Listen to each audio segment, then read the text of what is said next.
Morning, guys. Clayton, you're on Zoom?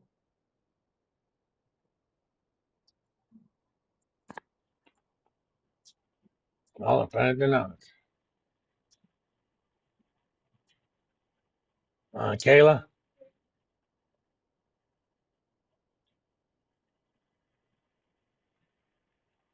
Mason, Shailene, Hayden,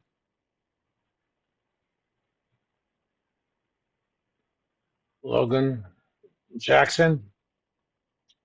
You joined us on Zoom? Okay. Logan Hall, Savannah, Dakota, Dakota Hill,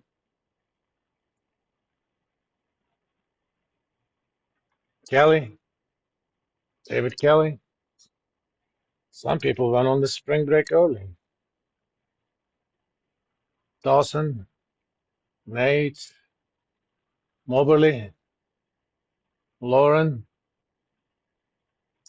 Lauren Moore. Man, something's wrong with the universe. Lauren's not here. Moran, Stevie, oh, even something more. Carter, Randall, here, Jared, Shorty, Bryson, Noah, Kylie, Clayton, I've seen him around. Don't change your seats, man. You're throwing me off. Sharon, here. See, she always sits where she sits. Blake, Savannah Wilson, and that's it.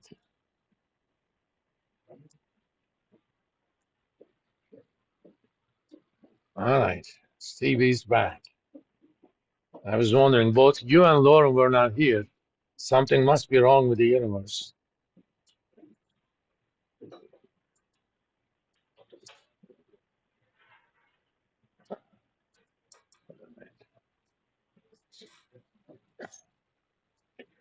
Today we're gonna continue to talk about covered call and covered put strategies, but we're gonna put them in use. In fact, if the market opens and things are that I hope they will be, I'm gonna actually use it on my own portfolio. There was some stocks that I was planning to do that this week. I actually created cash just for that purpose. Nothing was going on with my Google options, so I sold them at a slight little loss. Thankfully, NVIDIA is making up for it. That's up again.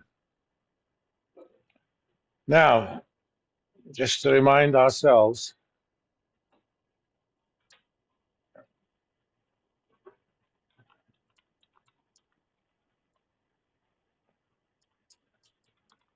a covered call is a strategy where you buy the stock outright. Of course, you have to do that multiples of 100 shares. Unfortunately, option contracts are all based on multiples of 100 shares. That's one of the reasons I can't do that to NVIDIA, because I can't afford 100 shares outright, $80,000. I don't have that kind of money yet. You know, if it reaches about 1,500, I may. But then the stock will be 150,000. So it's kind of a ever not reachable goal. Then you sell and out of the money call option,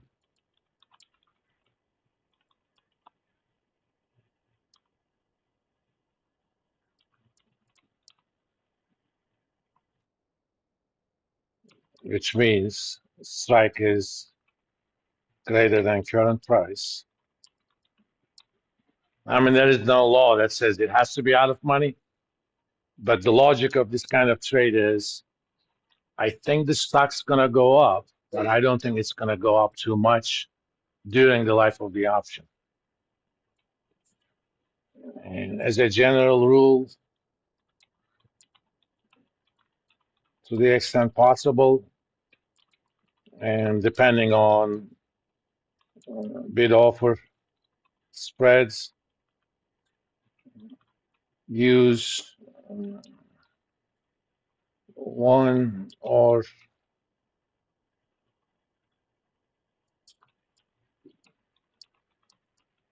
2 week options.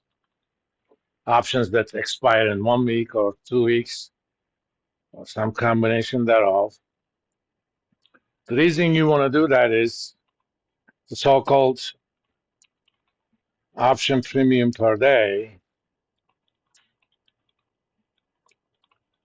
is almost always greater. Okay, the word is fine. I mean, I was afraid both Steve and you were not here. Almost always greater the shorter the option is. The shorter is the time until expiration. Don't scare me like that again.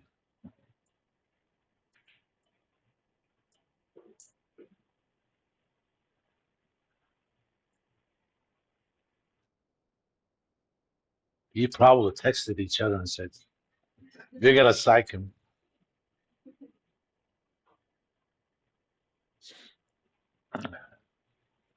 So we need to pick two things when we sell this option. One is when does it expire, and the second one is what is the proper strike price.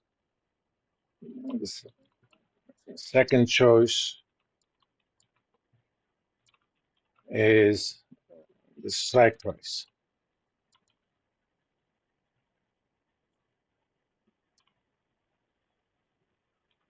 Assuming you're going to pick this strike price out of the money, there's kind of a trade-off.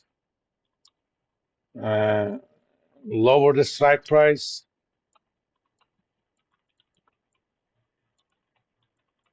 higher is the option premium.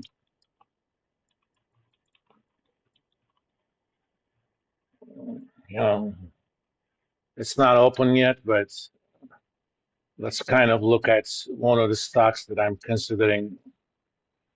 The option market is not open yet.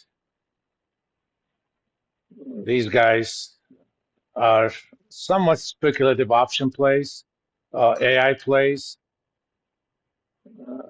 but since they're somewhat smaller companies than speculative, I don't want to buy a 3-year option on them like I did on NVIDIA. I mean, NVIDIA, short of betting my own life, I would bet anything on NVIDIA. My target price in 1 year is 2,000. In fact, among the analysts, the average target price is 940. Highest is 1,400. And if it reaches 2,000 in 1 year, I'm going to get out of that position and wait. Of course, that depends upon their financials. Their expected earnings for the first quarter of the year is, I think, 550. If they announce 7, I'll pick my target price up. So depending upon that, I'll make a decision. But as of now, 2,000 is my exit point. It doesn't matter what kind of trade you do. You should have exit points on the upside and on the downside. A disciplined trader who knows how to take the profit and who knows how to stop losses. When something goes against you, do not make the biggest mistake. It's called, oh, you can dollar cost average. If you are that kind of trader, please let's trade all the time. I'll be happy to take your money. People always think I don't want to realize my losses. Your cost is yesterday's closing price. You had the option to sell it, you didn't, or saying, oh, I'm playing with the house money. For example, my effective cost on those, I have two contracts with NVIDIA, 1640 strike, expiring December 26, 2026. My effective cost after all the trades I have done, changing strikes and maturities,